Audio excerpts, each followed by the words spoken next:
आज कुंभ के अंतर्हित हो जाने पर राजा सिखीध्वज का कुछ काल तक विचार करने के पश्चात समाधिस्थ होना, चुड़ाला का घर जाकर 3 दिन के बाद पुनः लौटना, राजा के शरीर में प्रवेश करके उन्हें जगाना और राजा के साथ उसका वार्तालाप।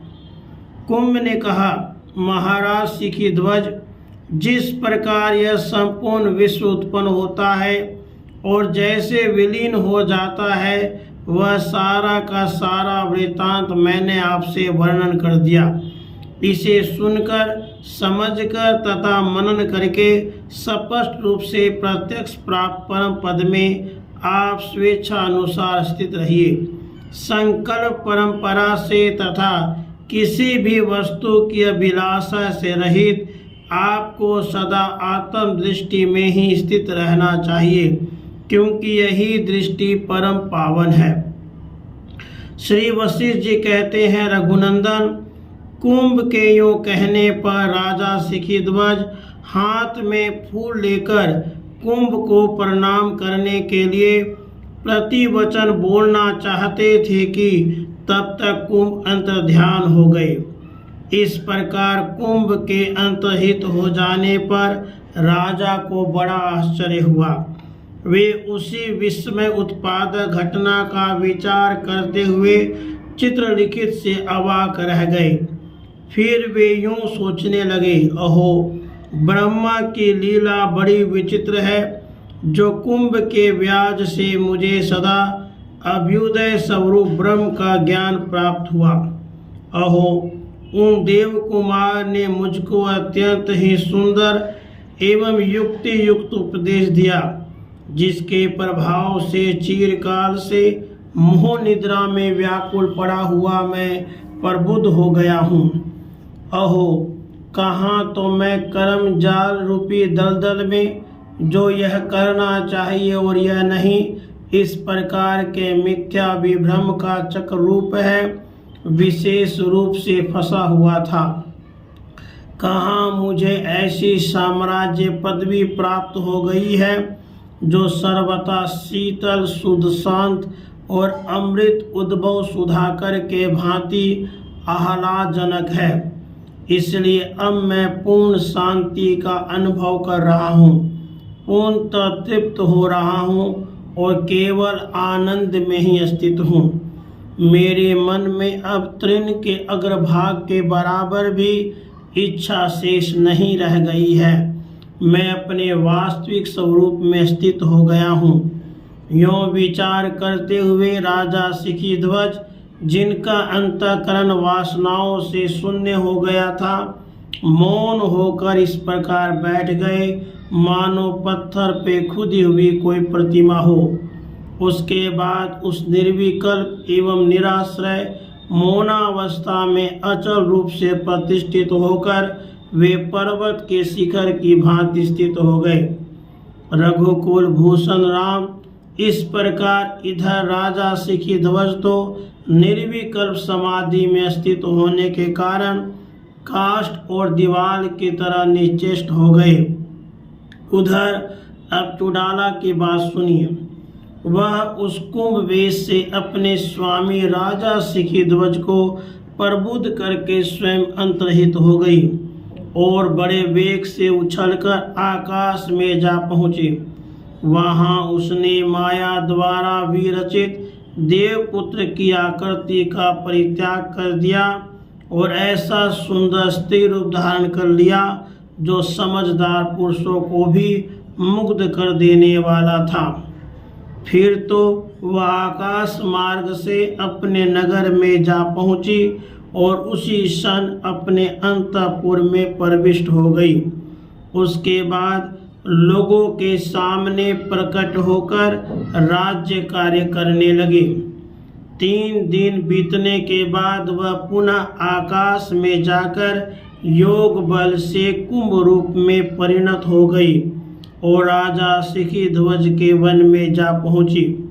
वहां उस वनस्थली पर उतरकर चुड़ाला ने देखा कि राजा सिखीध्वज उसी स्थान पर निर्विकल्प समाधि में स्थित होकर ऐसे निश्चल हो गए हैं जैसे चित्रलिखित वृक्ष।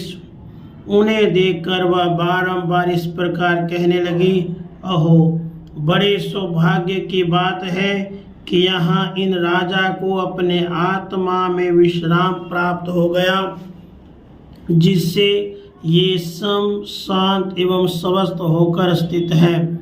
इसलिए मैं इन्हें इस समाधि से अवश्य जगाऊंगी, क्योंकि अभी इनका देह त्याग करना उचित नहीं है। यूँ सोच विचार कर चुड़ाला अपने स्वामी के आगे बारंबार ऐसा भीषण सिंहनाद करने लगी जो वनचरों को भी भयभीत करने वाला था। किंतु जब पुनः पुनः उस भयंकर सिंहनाद के करने पर भी पर्वत की शिला के समान राजा विचलित नहीं हुए, तब चुड़ाला उन्हें हाथों से हिलाने डुलाने लगी। परंतु जब झकझोरने पर भी राजा नहीं जागे, तब कुंभ रूपिणी चुड़ाला सोचने लगी, अहो, ये साधु भगवान तो अपने स्वरूप में परिणत हो गए हैं, अब मैं इन्हें किस युक्ति से जगाऊं। ऐसा विचार कर सुंदरी चुड़ाला ने पति की ओर देखा और फिर उनके शरीर का स्पर्श किया। जीवन के हेतु भूत लक्षणों से जब उसने जान लिया कि अभी ये जीवित हैं, तब वह कहने लगी कि अभी इनके हृदय में प्राण विद्यमान है। श्री राम ने पूछा, ब्राह्मण, जिनका चित्त अत्यंत शांत हो गया है और जिनकी स्थिति काष्ठ और लोष्ट की सी हो गई है, ऐसी ध्यानशाली पुरुष के सत्वशेष का ज्ञान कैसे होता है। श्री वशिष्ठ जी ने कहा, वत्सराम, जैसे बीज के अंदर पुष्प और फल सूक्ष्म रूप से वर्तमान रहते हैं, वैसे ही किसी भी ध्यानशील पुरुष के हृदय में प्रबोध का कारणभूत सत्वशेष वासना रहित अंतःकरण सूक्ष्म रूप से विद्यमान रहता ही है। जैसे समान रूप से बहने वाले जल प्रवाह में तरंग आदि की उत्पत्ति नहीं होती, वैसे ही जिस ध्यानी के अंतःकरण की गति सम हो गई है, उसमें राग आदि दोषों का उद्भव नहीं होता। श्री राम, जिस शरीर में न तो चित्त विद्यमान है और न सत्व ही, वह शरीर मरण द्वारा वैसे ही पंच तत्व में विलीन हो जाता है, जैसे गर्मी में बर्फ गलकर अपने असली जल स्वरूप में परिणत हो जाती है।